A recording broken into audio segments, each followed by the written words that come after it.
Hey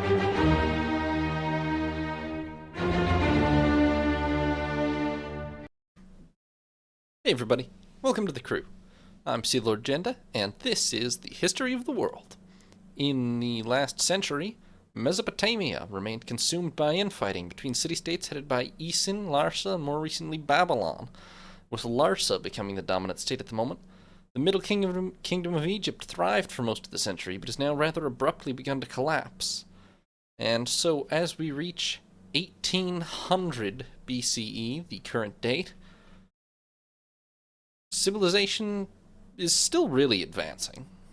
I know I've just mentioned terrible things for the two most developed civilizations in the world, but really, agriculture is spreading steadily, everywhere where the climate makes it viable, and civilization is slowly becoming more advanced. The population is increasing, not at an exponential rate, but slowly rising. Agriculture is becoming more and more used, more and more sophisticated with new packages of crops. There's not a big settled civilization throughout Europe or most of Asia yet, but around Crete and in the Aegean there is, in Anatolia, Mesopotamia, Egypt, China. There is still some settled civilization in the Indian subcontinent, albeit a lot of it has collapsed recently. But there's more and more evidence for more organization of society, more population density, more stratification, just almost across the whole world, bit by bit, century by century. China is actually thriving at this time, speaking of them. According to legend, it's under the Xia dynasty. That is not verifiable currently, but they are definitely well into their Bronze Age and seem to be becoming an increasingly large settled civilization. Although unfortunately the Indus River Valley civilization has pretty much collapsed, and there is no real organized civilization in the Indian subcontinent at the moment. In another bad sign for civilization, the most organized civilization of the Americas, Norte Chico, which may have achieved state-level organization in the last few centuries, is now crumbling. The population is dispersing to areas with more easily farmed fertile land to take advantage of their knowledge of irrigation. There's probably more to it than that, really.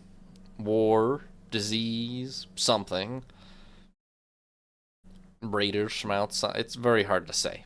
Unfortunately, the total lack of written records means that, although we've found some ruins, we have very little idea of exactly why they were abandoned at about this time.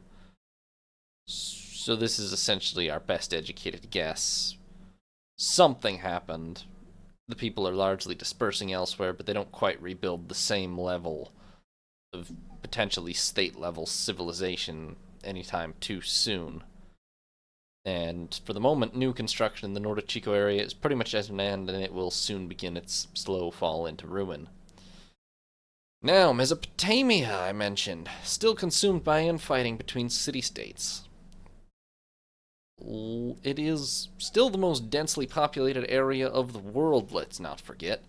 Although there is a problem with salinization of the soil near the Persian Gulf, but that's just kind of caused the population to slowly move more into Upper Mesopotamia, along with some colonization into Anatolia and such. Now, Larsa still dominates the double river delta area, which is still probably the most densely populated, and thus dominates Sumeria proper, but it still has its rival Isin, although Isin is now on the ropes, and Babylon has become increasingly prominent recently as a regional power, at least. There's also Eshnuna, Assyria, and Mari further upriver, which have all become powerful regional states in their own right. And the Elamites, sort of clearly civilized, but sort of outside of the Sumerian civilization, have remained a constant threat on the Iranian steppe. Now this is Rim-Sin the First you see here. He reigns in Larsa. In the last decade, he sacked Uruk, defeated both Isin and Babylon, and is the most powerful ruler in the region. Now, Isid's power is broken already by 1800, and its last known king, Damik Ilishu, lives to see the city sacked by Babylon, and then in about 1792 or 1789, Rim-Sin conquers it for good. bringing an end to the era of Isin. And Rim-Sin thereafter dates the rest of his reign from the conquest of Isin, is in year 10 after Rim-Sin seized Isin. Now, you can be forgiven for thinking this puts Rim-Sin in a prime position to unify Samaria or Mesopotamia. It does, actually, in theory. But the stumbling block, well, there turns out to be one, and it's called Babylon. Really a minor player until very recently. Only in the last few decades, under Sin Muballit, it's become a significant regional player. But it's still definitely not the strongest, at least it's not theoretically the strongest city-state in Mesopotamia. And what happens next was probably, maybe not out of nowhere, but not what you would have guessed would happen if you were a betting man at this time. But in about 1792, Sin Muballit dies, and he's succeeded by his son, Hammurabi, who is probably then about 18. Now, the first decade of Hammurabi's reign is pretty peaceful. Rim-Sin I is consolidating his new kingdom in Larsa. It rules probably 10 or 15 vassal cities, and it no longer has its great rival at Isin. But it's definitely not an equal to any of the old empires of Mesopotamia. It's still a pretty limited territory, ultimately.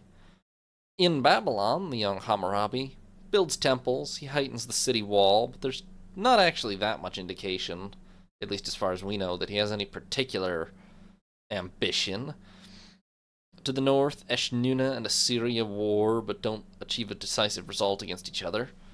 The turning point comes when Elam, supported by various allies within the feuding cities on the Mesopotamian plain, invades and all but destroys Eshnunna in probably about the mid-1770s. Elam then apparently tries to instigate a war between Babylon and Larsa through unknown means, but the motivation, of course, would be obvious, to soften up its two remaining major rivals on the plain. Instead, however, the duplicity is discovered, and Hammurabi and Rim-Sin form an alliance against Elam, and the war that follows sees the Elamites essentially crushed.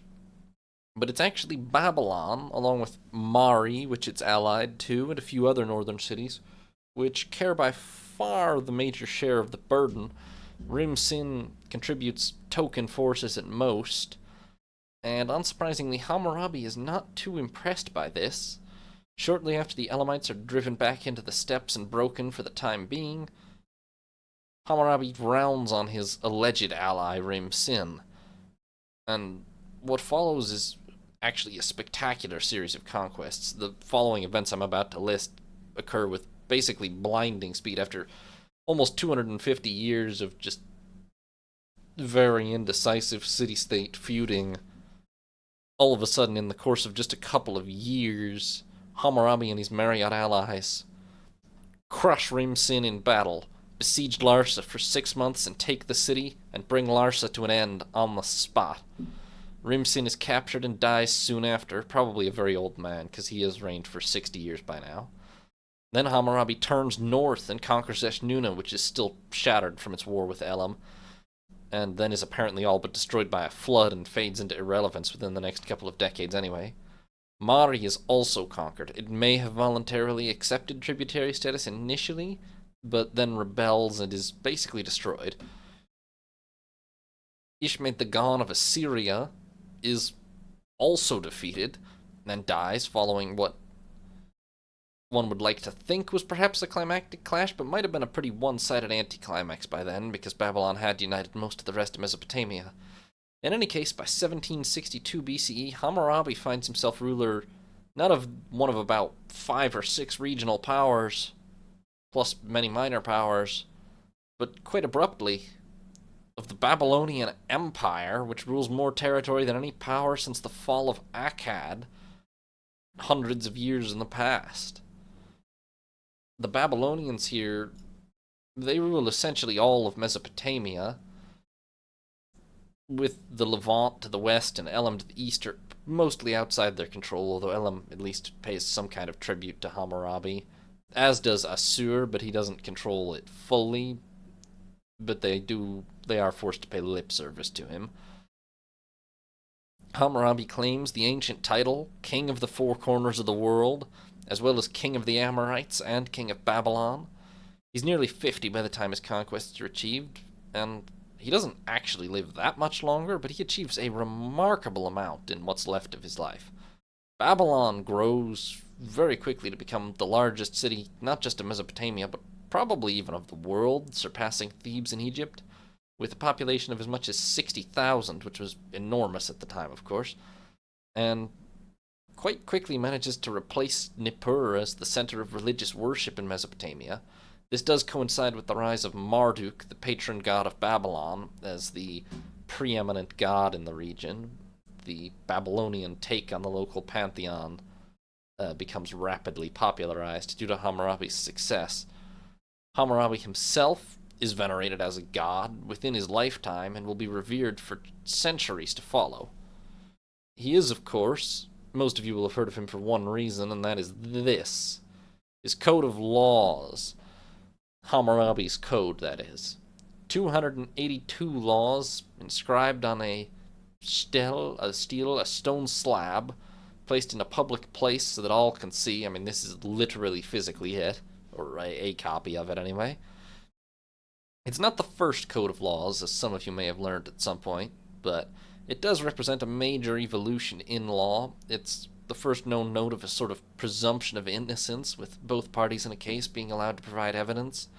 And it focuses a lot less than previous law codes on monetary compensation for damages and a lot more on physical punishment, the famous eye for an eye, tooth for a tooth, and so on. In the most extreme case, this includes, well, the punishment for murder is death, that's not surprising, but also bringing a murder charge against someone who is found innocent is also punishable by death. So, that's one way to deter false accusations. Now, many of the laws are not so simple and straightforward as that, of course. There is pretty advanced work. The legal code covers a lot of things beyond just simple, basic crimes against each other. There's a law providing debt relief for farmers in the event of crop failure due to weather. There's a law requiring builders to ensure their projects are sound on pain of paying for repairs with their own coin. There's a very large section regulating marriage. Also sections dealing with surgeons, barbers, builders, shipwrights, the slave trade. I mean, it's 282 laws in total. And Hammurabi will come to be remembered, well, at the time he's remembered for his conquests, but also even within his lifetime and immediately after, he becomes known very quickly for bringing justice and peace to the land. Presumably, there was a very chaotic, non-standardized, and poorly enforced legal code in effect across the divided land for many centuries prior, and he puts an end to that. Unfortunately, although this does seem to be a period of great prosperity and renewed stability in the land, it really doesn't last long. Hammurabi dies in about 1750 BCE, having been on the throne of Babylon for more than 40 years, but only ruled the Babylonian Empire for a little over a decade. He is, however, recognized already within his life, and for centuries after his life, millennia really, because most of you still will have heard of him, as quite an exceptional king. Unfortunately, his son and heir, Samsu-iluna, does not quite have the same aura about him. He doesn't have the mighty conqueror image, and he doesn't have such reverence and love. It's not that he's even necessarily a bad ruler, or that he doesn't try. He reigns quite a long time, and he spends a very large portion of that reign on campaign. Relatively quickly, although maybe as late as a decade into his reign, but relatively quickly, one great rebellion breaks out, led by Rim-Sin II of Larsa, who we somewhat logically assume is probably an heir of the original Rim-Sin, and a pretty serious struggle follows. Samsu-iluna, it's not just Larsa that rises up, but many other cities as well.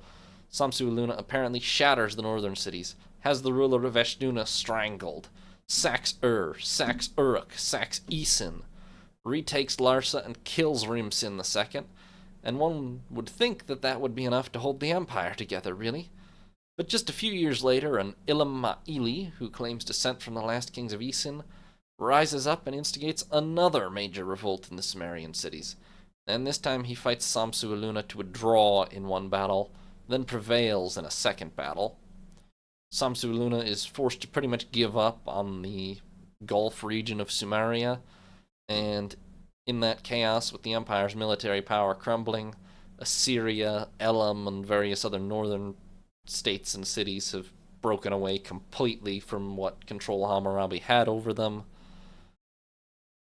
A certain Puzur-Sin overthrows the Amorite dynasty that was on Assyria's throne in favor of a native ruler, and Assyria then has a 6-year civil war with a certain Adasi prevailing, but the exact details, well, first of all, we don't know them, but second of all, wouldn't matter that much even if we did, because Assyria remains a pretty minor power at this stage, albeit now independent again.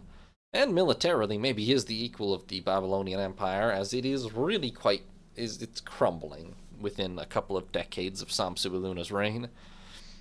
Having won the independence of Sumeria proper, as I mentioned, Ilam Ma'ili founds what's called the First Dynasty of Sealand, after its coastal location. Obviously, he didn't name it that, but that's what we call it. Now, Sumeria, south of Babylon, as I said, is not the dominant population center it once was. A lot of the cities in the region are becoming increasingly depopulated or abandoned. And these are the really old classic cities like Ur and Uruk that have been huge for nearly 2,000 years by now. But they really are beginning to sort of fade in relevance. So the Sealand dynasty is actually not. 1,000 years prior, the territory it holds would have made it a powerhouse, but now it's not really probably more powerful than Babylon overall anyway. And it's not very well recorded either. There's not much in the way of testimony of it from the time. It doesn't seem like they did a whole lot of building or anything. Probably the region was no longer very wealthy or successful once independent. Samsu-Iluna does defeat an army of the Kassites, who are the latest group of nomadic people to migrate into the region. Now, we'll recall this did not work with any previous groups of nomadic people to migrate into the region, and we can probably take a guess that, like with the others, such as the Amorites, of which Samsu-Iluna is one, they're probably here to stay in the long run. Now, Samsu-Iluna does hold on to Babylon itself and some surrounding areas, but by the end of his long reign, he's pretty much left with just the core territories of Babylon. Basically, a little more than what his father started with, maybe. He maybe still holds some influence over Ashnuna and Mari, although both of those cities are pretty much ruins by this point, thanks to the combined actions of Hammurabi and Samsu-Iluna following various rebellions and wars. Samsu-Iluna finally dies in 1712 after a reign of nearly 40 years. It's been a hugely unstable and a hugely bloody reign, unfortunately. Assyria, Babylon, and the Sealand dynasty are probably the strongest powers in Mesopotamia by this point, along with the Elamites to the east. Although the size of the pie being fought over has shrunk somewhat of late, considering the sheer violence and destruction of the period. Anatolia and the Levant are probably the areas gaining in population, although it's very, very hard for us to say anything demographic for certain at this point. But Samsu-Iluna is succeeded by Abi Issa, who apparently tries and fails to defeat Sealand by damming the Tigris, and defeats the Kassites once again, but then also has a lot of his realm sacked by an Elamite invasion, although Babylon itself holds. And Babylon itself does, critically, remain the largest city and now the religious center of Mesopotamia, so it's still sort of the key to the region at the moment. Although Thebes is reasserting the status of overall largest in the world. So as we reach 1700, Abi Issa still reigns, still holds the largest city in Mesopotamia at least, but, well, Mesopotamia was united under Hammurabi briefly, but is now more deeply sundered than ever. Babylon, Assyria, the Sealand dynasty, the Kassites, the Elamites, various minor cities all warring for control. Now in Egypt, the situation really deteriorated quite abruptly at the end of the last century. A succession of successful, long-running pharaohs was broken by Amenemhat IV's death, apparently without heirs, or at least not heirs who were of age to rule. His sister Sobekneferu ruled for a few years, and now Sobekhotep holds the throne as founder of what we call the 13th dynasty. Likely, potentially he is already not the sole claimant to the throne. Maybe he is still at that stage. But he rules for only about 3 years anyway, and dies early in the century. He's succeeded by Senebef, who rules for 4 years. Then Nerekare for less than a year, Amenemhat V for 3 years, and, well, I think you see where this is going. Kings in the next 50 years after that, pharaohs that is, Amini Kurnau, Hotepibre, Eufni, Amenemhat VI, Semenkare Nebnuni, Sehetepibre, Sewajdkare, Nedjemibre, Kankre Sobekotep II, Renseneb, Horawibre, Sekhem Rekhutawi Kaba, Jed Keperu, Amenemhat VII, Wegaf, Kendjer, Emirmashah, Sehetepkare Intef, Sethmeribre, and Sobekhotep III. Every one of these, something on the order of 20 pharaohs in 50, 60 years? They reign for at most about 5 years each, several of them for less than a year. We don't really know any of the details of this, because unfortunately, the shorter they reign for and the more chaotic the situation is, the less they write down on fancy monuments. Let's not forget, we're still in an era where really the only good contemporary information we have comes from, mostly in Egypt, still writing on tombs. And all these pharaohs die without fancy, nice tombs that will last the ages because they only sit on the throne for a year or two. In Mesopotamia, there's a little bit more in the way of administrative writings and such discovered from palaces, but not that there's none of that in Egypt, but not so much. The Egyptians just placed more emphasis on tombs for whatever reason, culturally. But anyway, that's beside the point. It's pretty obvious, despite our lack of any exact detailed information on what's happening, that Egypt is in a state of total chaos. The turnover on the throne is ridiculous. Monarchs are supposed to rule for life. These people are not all dying. Well, they might all be dying after 2 or 3 years on the throne, but they're not dying of natural causes after 2 or 3 years on the throne. If they are dying, it's because they're being murdered or overthrown or killed in battle or something. And certainly by the end of that list, they have also, as you can see on this map, lost the Nile Delta, at least the bulk of it, to the so-called 14th dynasty, which is probably founded by Canaanite invaders or a breakaway family of provincial officials of Canaanite origin. The line of rulers for the 14th dynasty is even more confused than that for the 13th dynasty. For the record, all those kings I named, we're not 100% sure of the actual chronology or order or names or existence of all of those, but that's just further testimony to how bad the situation is. The 14th dynasty's line is actually even more confused and virtually impossible to nail down a date for when it even existed, although it definitely did exist. The best attested pharaoh of it, Sheshi, might not even be from it, but from the 15th dynasty, which is just extra evidence of how screwed up things are. So basically, although the 14th dynasty successfully breaks away from the 13th and rules the Delta, it's probably not any more stable or any more prosperous, and dating is very uncertain.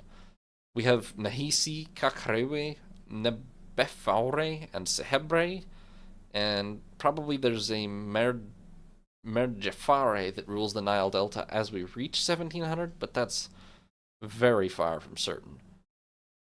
Now, the 13th dynasty does still rule the lion's share of Egypt by the end of the century, despite the extremely high rate of death or displacement as ruler, and Egypt's definitely in a very weak and chaotic state, but it gets a little better towards the end of the century.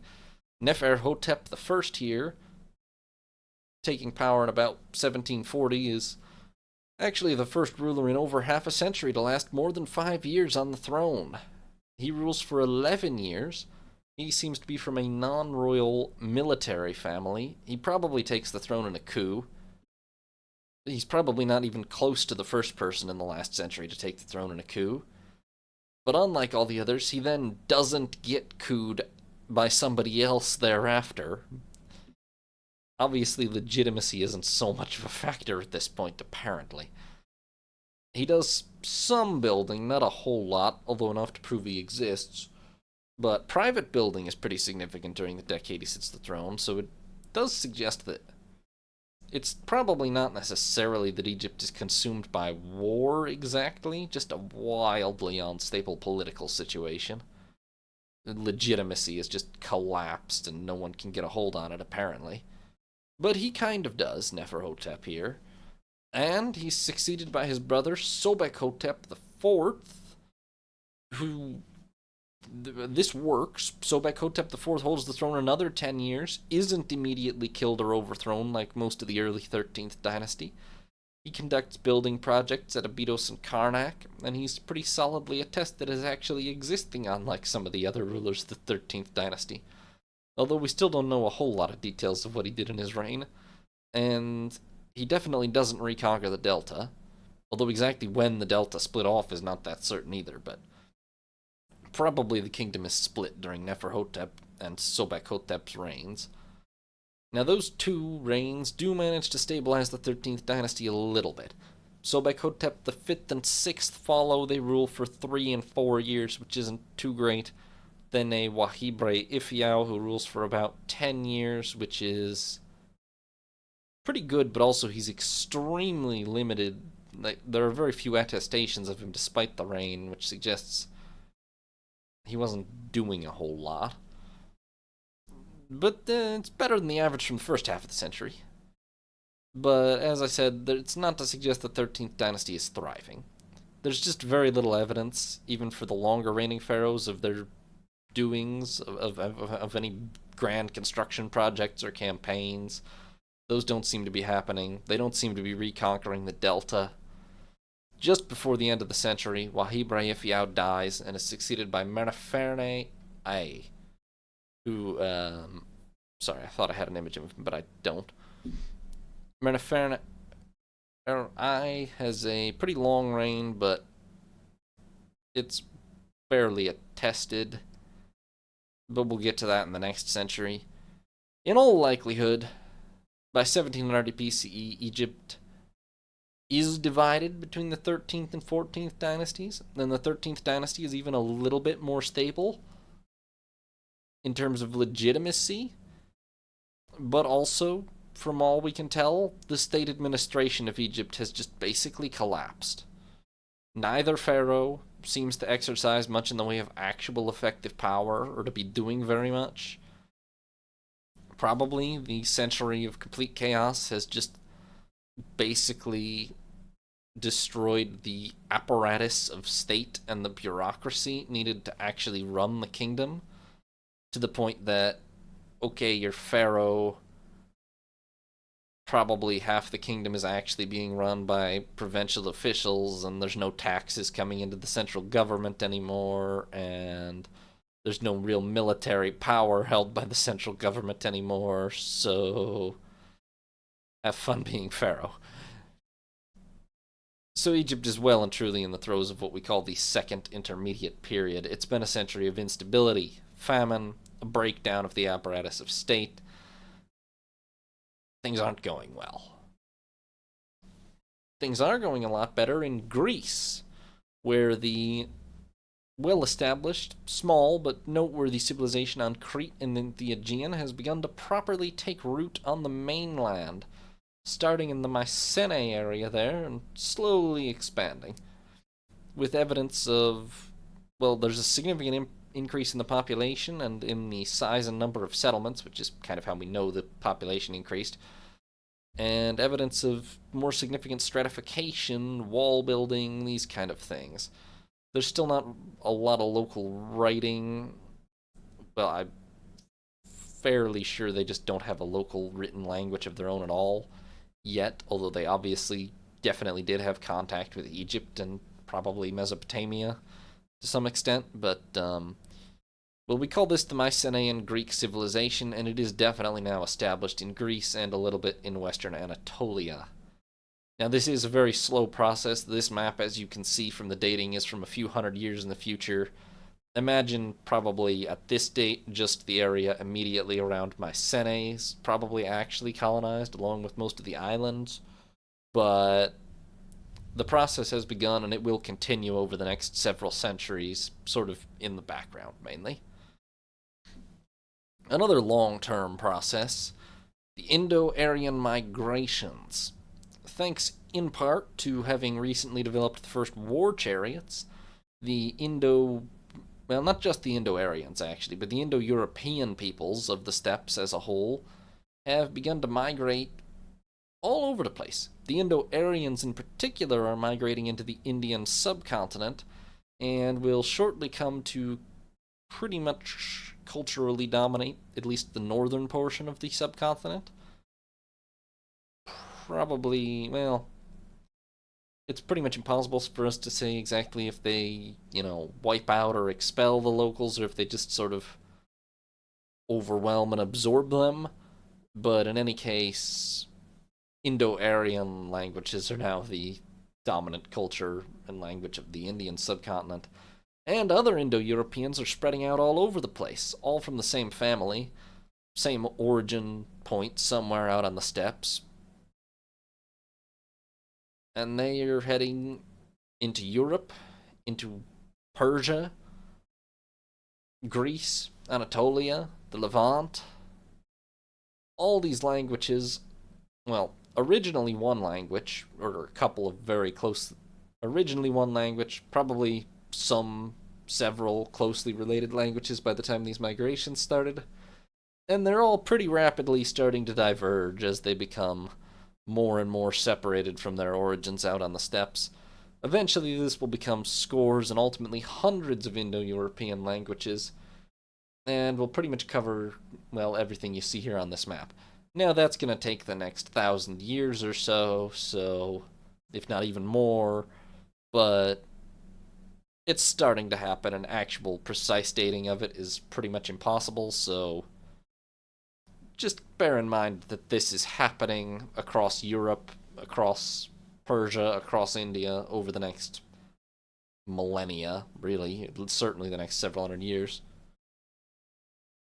So, that brings us to 1700 BCE. As we reach that date, there are actually hardly any stable major powers in the world, unfortunately enough.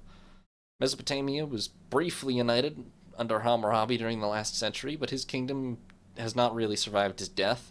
The land is divided between numerous small competing states once again. Egypt's administration is pretty much broken down, and it's divided between two competing dynasties. Again, India's original Indus Valley civilization has collapsed already, and it's now going through a mass migration, which will pretty much replace the existing culture and language across most of the subcontinent. The civilization which had developed at Norte Chico in America seems to have collapsed or be in the process of collapsing and fading away. China is probably the most stable region in the world at this moment. There is probably at least one strong kingdom there, but it's pretty possible that there's actually more than one in that region still. That's just not what sort of traditional Chinese historiography would suggest, but very possibly there are several major kingdoms in China still at this date. So, who will put a stop to all this madness? Can anyone reunite Mesopotamia for more than a lifetime? Who will come out on top in this mess in Egypt? Subscribe and tune in next time to find out.